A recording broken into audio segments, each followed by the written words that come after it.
Buenas a todos y bienvenidos a mi canal. Hoy os traigo un vídeo que me gustaría haber publicado la semana pasada, pero que no tuve la oportunidad porque estando a 39 de fiebre no tienes el nivel suficiente como para entregar un buen contenido. Así que nada, lo pongo esta semana. Pero bueno, antes de eso dejadme deciros que mi nombre es César Cañete y que espero que os quedéis durante todo este vídeo a ver lo que ha sido mi balance de mitad de año en lecturas. En fin, dentro cabecera.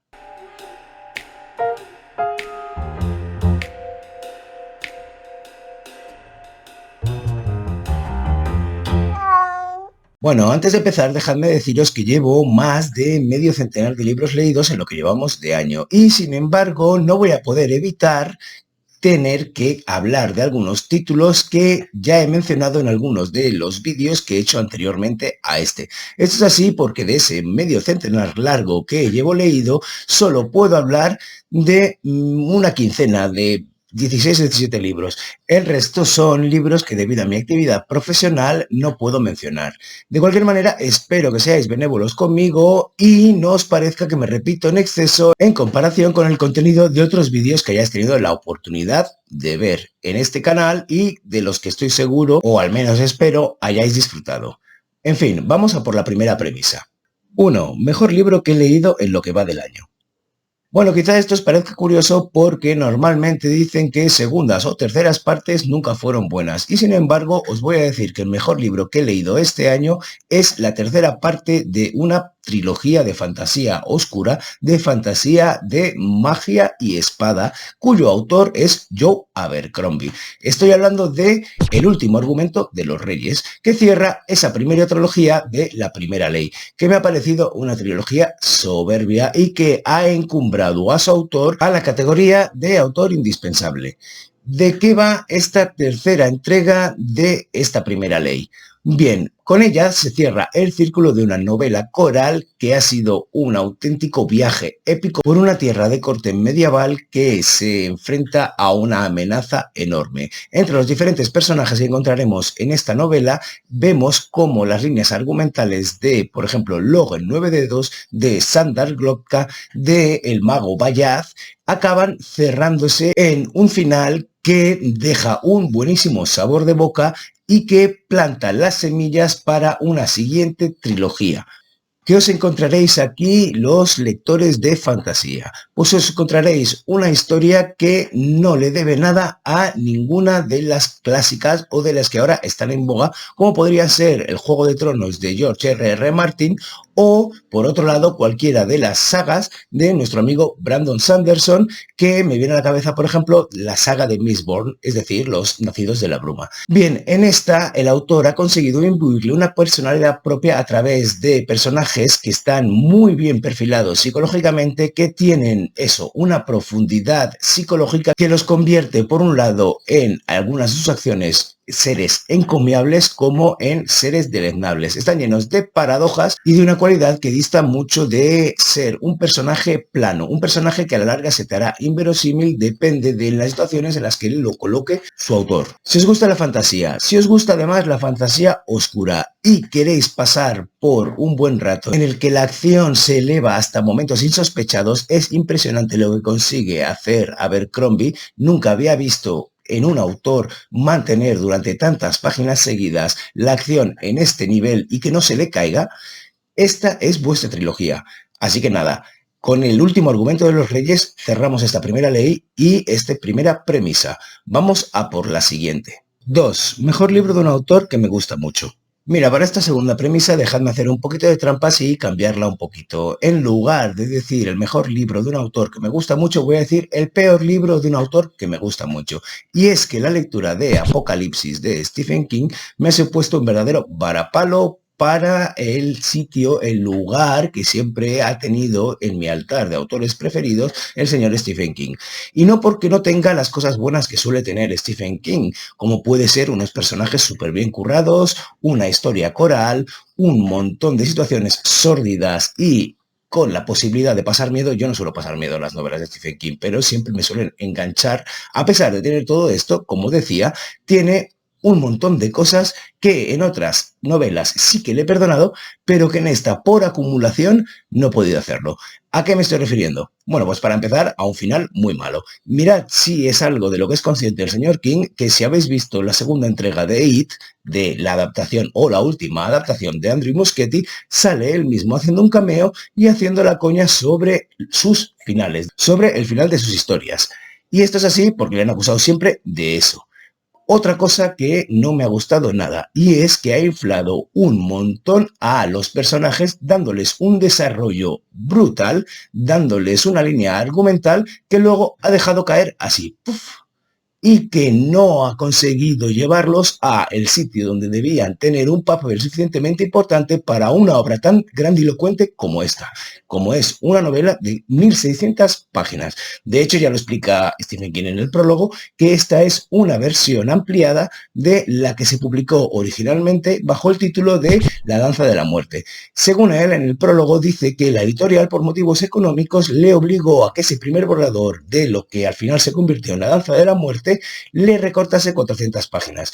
Tiempo después, cuando Stephen King ya estaba completamente consagrado como autor y todo lo que tocaba lo convertía en oro, era el Midas del terror, se permite la licencia de añadir de nuevo, para desarrollar más aún los personajes, esas 400 páginas que le habían obligado a quitar. Bueno, yo creo que la primera, y no la he leído, La danza de la muerte, pero a tenor de lo que me he encontrado en esta versión de Apocalipsis de 1600 páginas, creo que debería haberla dejado como estaba. Creo que la historia no ha ganado absolutamente nada y más bien ha perdido bastante, porque no tienen sentido muchísimas de las cosas que suceden. Y esto no pasaría absolutamente nada si fuera otro autor. Pero Stephen King siempre se ha caracterizado por tener la intención de dejarlo todo cerradito o por lo menos lo suficientemente masticado como para que sea una buena historia. En este caso no lo consigue. Y añado una última cosa que me ha parecido un tanto extraña dentro de lo que es Stephen King, porque siempre ha aprovechado o ha utilizado a personajes claves muy religiosos dentro de sus novelas para enseñar a dónde conduce el fanatismo. Es decir, esos personajes mega religiosos han ocupado el lado de los villanos. Y sin embargo, en esta novela, los buenos son los que están del lado de Dios, porque en realidad no juega un papel nada importante en la trama. Una trama que, por lo demás, me parece como muy actual, teniendo en cuenta que la historia parte de la liberación de un virus respiratorio que acaba cargándose el 90% o el 85% de la población. Y ahí se crean dos bandos, los buenos y los malos, que tendrán que luchar para sobrevivir. En fin, esta me parece una de las peores novelas de uno de los autores que más me gustan, Stephen King. De cualquier manera, vamos a por la siguiente premisa. 3. Último libro comprado que deseo leer. Bueno, vamos rapidito. Es uno de los últimos libros que me he comprado de un autor que también me gusta mucho, aunque no he leído tanto de él como me gustaría. Estoy hablando de Limonov, de Emmanuel Carrère. Emmanuel Carrère es un periodista y escritor francés que ha ganado múltiples premios y que la mayoría de libros que escriben se inscriben dentro del género de la autoficción. Yo no sé si lo habré dicho ya 80 veces, pero es un género que me parece un tanto tramposillo, porque se apoya demasiado en la realidad y no fabula. Y por eso le tengo un poco de manía. Esto no quita que pueda reconocer autores dentro de esta disciplina que me parezcan buenísimos, como es el caso de Emmanuel Carrère, que os recomiendo muchísimo, El adversario, y del cual tengo una videoreseña que, si queréis echarme un vistazo, os dejaré por aquí. Bien, en esta novela, en Limonov, Emmanuel Carrère hace un retrato de un personaje ruso que pasó de la época soviética de ser un contestatario a ser ahora otro tipo de figura. Me ha interesado mucho, además, porque hace bien poquito leí un libro de Anna Politkovskaya que se llama, o que se titula, La Rusia de Putin, en la que hace un retrato transversal de lo que era la Rusia en 2005, antes de que la mataran a ella, por supuesto. Y este libro, el de Limonov, que acabo de empezar, habla precisamente de Anna Politkovskaya y de cómo era la situación rusa en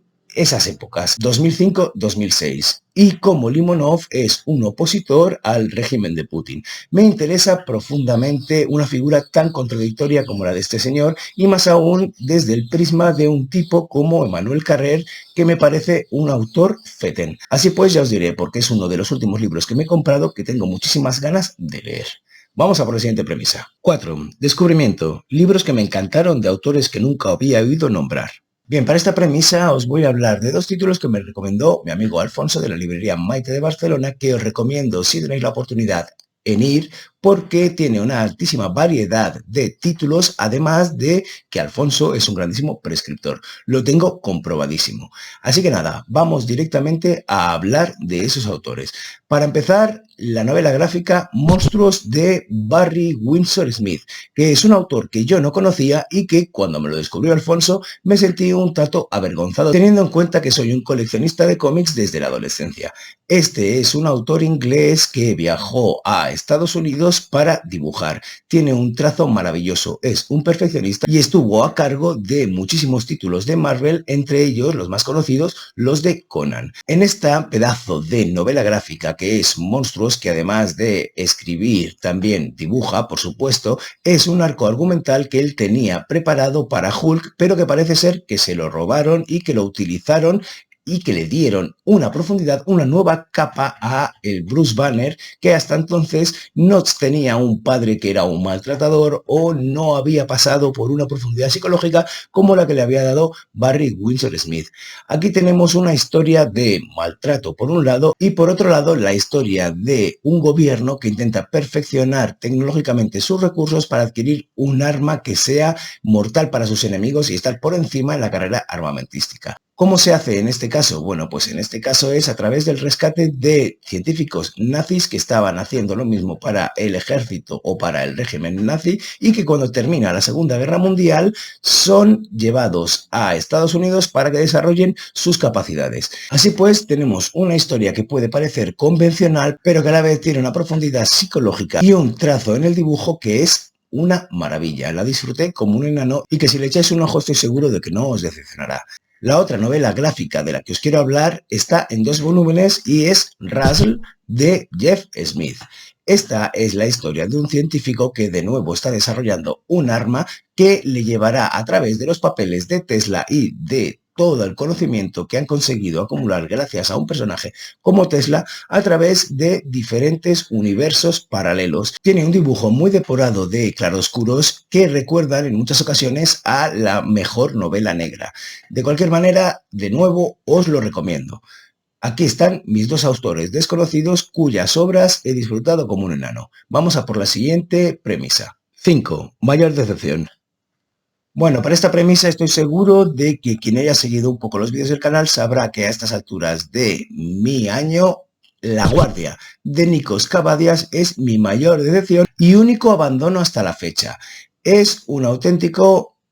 Bueno, mejor no lo voy a decir, porque resulta que tiene detrás un montón de gente que le ha parecido maravillosa esta historia de un montón de marineros metidos en un mercante charlando de cómo se han comportado con las diferentes mujeres que se han encontrado, cómo han cogido venerias, cómo se han bebido el sueldo y cómo han hecho un montón de chorradas y de tonterías de lo más sórdido posible sin llegar a ningún lado. A mí me ha parecido que es uno de esos libros súper prestigiados, porque no he visto más que cosas buenas sobre esta novela, que rezuma esnobismo literario absoluto y que me ha causado un rechazo de lo más destacable este año. No voy a hablar mucho más porque creo que es un flaco favor a una novela cuya única virtud es que si la quieres leer sea únicamente para ver que no es buena literatura, por lo menos desde mi perspectiva, y me cueste lo que me cueste. La Guardia de Nikos Kavadias nunca debería haberse cruzado en mi camino o, y esto lo digo porque me gusta verle el lado brillante a las cosas, ya sabéis, aquello de always look at the bright side of life, creo que si se ha cruzado en mi camino es precisamente para, en el caso de que yo quiera escribir algo, evitar precisamente lo que hizo este señor. De cualquier manera, ahí lo dejo. La Guardia de Nikos Kavadias, la mayor decepción que he tenido este año. Mira, esa ha sido decepción que la he abandonado. Vamos a por la siguiente premisa. 6. Mayor sorpresa. Bien, tampoco me voy a liar mucho en esta premisa porque justo el último vídeo que publiqué habla de una de mis mayores sorpresas este año, que no es otra que el redescubrimiento a través de la edición de Gallinas de Rafael Barrett, de precisamente este autor, Rafael Barrett, al que no conocía y que la lectura de estos cuentos, de esta reunión de cuentos que hizo Piu Martínez en Libros del Zorro Rojo, me ha despertado un gusto atroz por los relatos breves en los que se enseña poco pero se dice muchísimo. Me ha encantado y si queréis, pues ahí tenéis la reseña en la que hablo un poquito más extensamente de este autor, que es un autor que ya forma parte de mis imprescindibles también. Vamos a por la siguiente premisa. 8. Un autor que conocí este año y no quiero volver a leer. Bien, esta también es bastante sencilla porque además creo que también he hablado de ella en uno o en otro de los vídeos que he publicado hasta el momento. Estoy hablando de Virginia Feitas con su La señora March, que me ha parecido una obra o una novela negra que no tiene ni pies ni cabeza y que ha conseguido que no entienda para nada el éxito en que se ha convertido. Pero me ha encantado leerlo precisamente para ver qué es lo que hace que un libro de lo más anodino, que lo único que hace es crear expectativas y no resolver ninguna, acaba teniendo el éxito que ha tenido esta novela. La señora March, lo repito, no es una novela que haya sido para mí, pero bueno, ¿qué le vamos a hacer? Sé que a mucha gente le ha encantado, aunque tengo también la suerte de haber compartido la opinión con diferentes lectores que también tienen gusto por la novela negra y que guardan una opinión similar a la mía, por lo cual me he sentido, uno, reconfortado y dos, que no estoy tan loco como parece y todavía tengo esperanza como lector de encontrar cosas buenas y esperanza como autor en el caso de que me ponga a escribir algo y la gente le pueda gustar. De cualquier manera, una autora que no creo que vuelva a leer, Virginia Feito.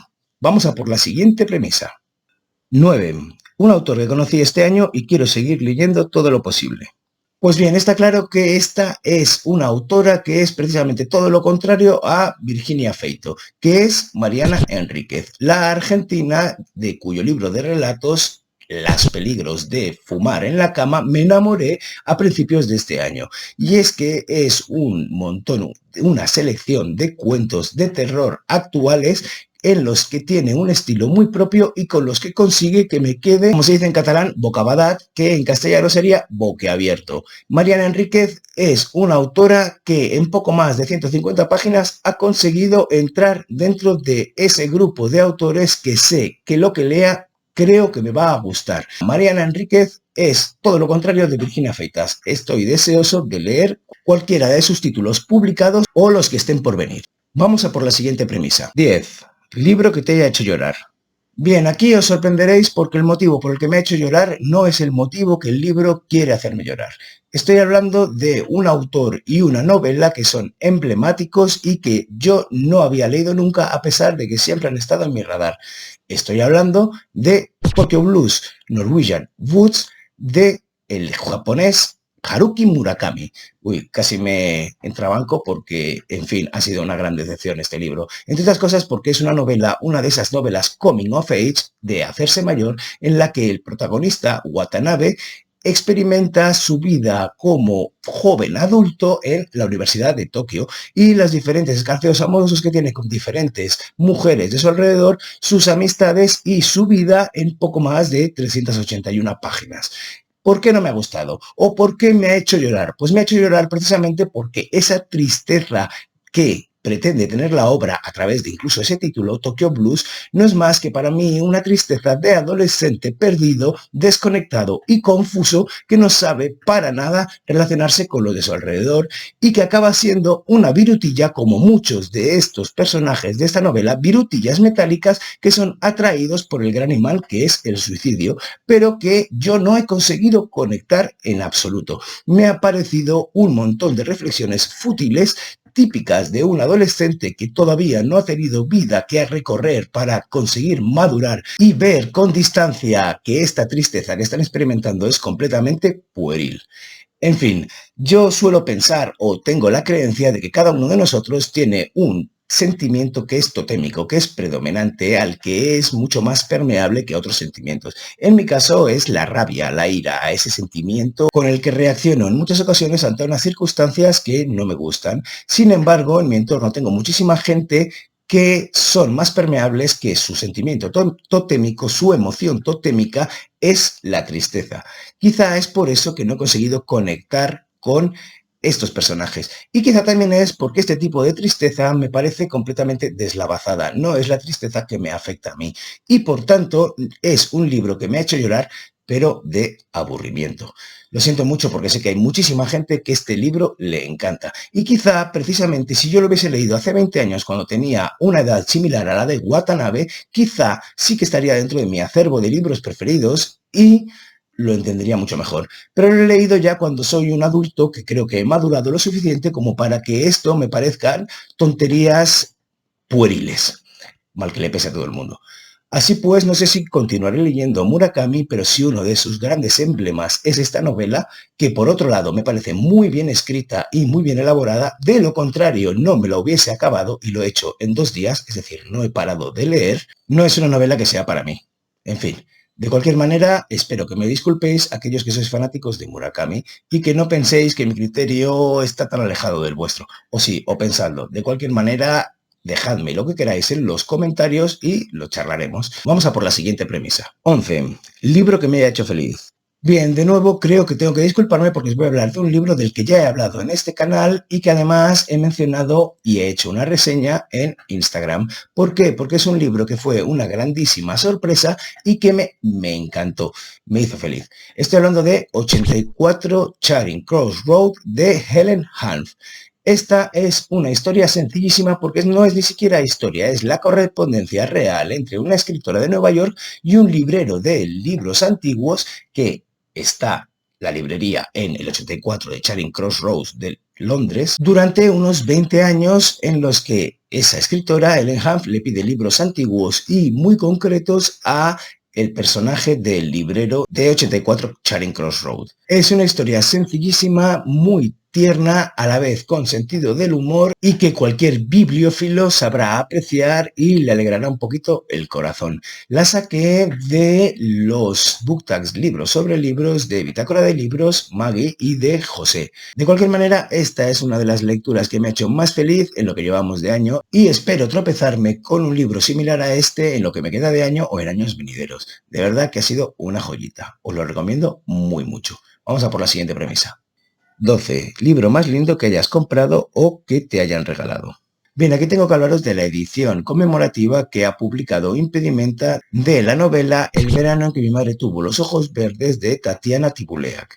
Es una novela maravillosa que os recomiendo muchísimo. Os diré también que yo tenía muchísimas expectativas y que luego no se cumplieron del todo, pero eso no significa que no me haya gustado. La he disfrutado muchísimo. Es que parece que cuando hay mucho hype alrededor de una cosa, si dices algo negativo sobre ella, estás diciendo que todo está mal. Y no es verdad. Simplemente no llegó a la expectativa que se me había creado después de todo lo que había oído sobre ella. Pero no importa porque es una muy buena novela que he disfrutado y que se encuadra en unos meses de verano, un pueblecito francés, una relación entre madre e hijo que empieza en un polo y acaba en otro polo, que os recomiendo muchísimo porque no os voy a decir que es preciosa porque tiene sus toques de sordidez, pero sí que tiene una sensibilidad que merece la pena sumergirse en sus páginas para ir siguiendo este recorrido de esta relación que pasa de un sitio a otro.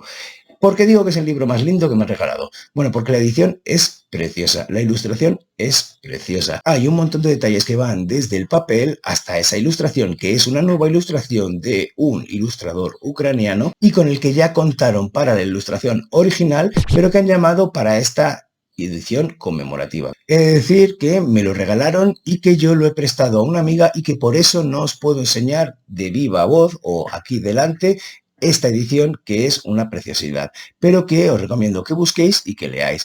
Es un libro precioso, tanto por su contenido como por la forma y el cuidado con que lo han publicado desde Impedimenta. Bueno, y hasta aquí el vídeo de hoy y el balance un poco retrasado de esta mitad de año que habréis visto que me he encontrado libros que me han gustado mucho y libros que no me han gustado tanto.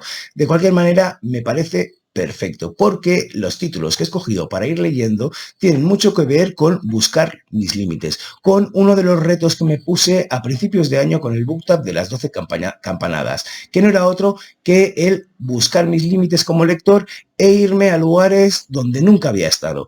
Eso creo que lo estoy consiguiendo, pero hay que pagar un precio, y es precisamente el precio de arriesgarte a que no te guste algo.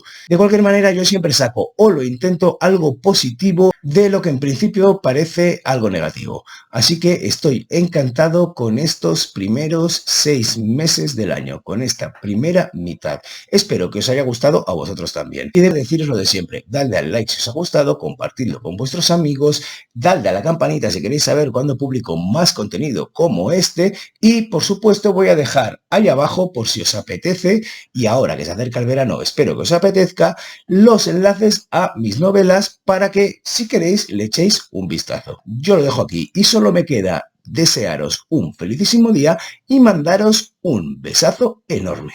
¡Mua!